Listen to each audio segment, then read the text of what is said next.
Bumisita si Pangulong Ferdinand R. Marcos Jr. sa Ilocos Norte para kumustahin ang kalagayan ng mga residenteng apektado ng Bagyong Julian.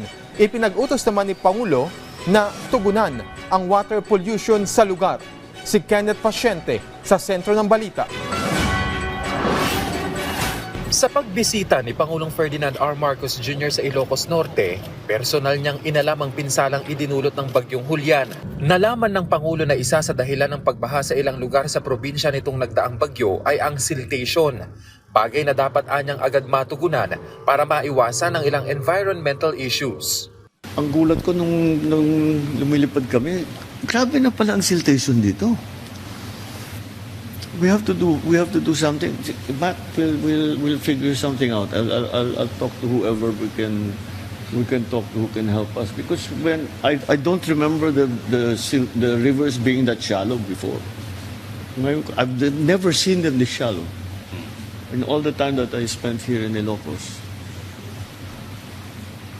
And they've been silted for a long time. May puno na eh. So hindi talaga na-dredge. I think that's the main problem that we're facing is a siltation, and that's what's causing all of this damage that we are seeing. That's the root. I think that's the root problem. That's the one that we have to attend to. Sinabi naman ng DPWH na kasama na sa kanilang ginagawa ngayon ay ang pagkuha ng mas maraming dredging equipment para tugunan ng siltation sa lalawigan. Makikipag-usap na rin daw ang Pangulo sa mga kumpanya para mapabilis ang pagresolba sa problema ng siltation. Maghahanap ako ng mga makakatulong sa atin. I will talk to some of the big companies who specialize, who are doing this. Maybe we'll have to import equipment from China, from Taiwan, wherever, para yung malalaki. We have San Miguel may bago silang machine na napakalaki eh. Baka bagay sa atin yun. Oo, baka pwedeng ilagay dito yan. And then I think your idea, Government, of chopping up the areas so that everyone, we can assign already somebody for each area. So it's halos sabay-sabay. It will be almost sabay-sabay. That's the thing that we have to do now. Siltation din ang nakikitang dahilan kung bakit nag-collapse ang Gabo Dike sa Lawag.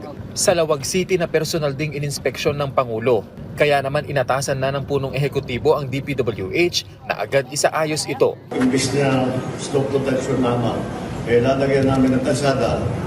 Kasi ang nangyari dito yung tubig nang galing sa loob. Tinulak yung dike na palabas sa palabas sa iyo. Kaya ganun na sila. Kaya papaguhin natin yung design. Gagawin natin kalsada, tapos may slope protection para kung kahit malaking tubig dumadating, hindi na magtutulak yung slope protection yung dike. Nagtungo rin ang Pangulo sa distribusyon ng cash assistance para sa mga benepisyaryo ng AKAP ng DSWD kung saan daan-daan ang nakatanggap ng tig 3,000 piso.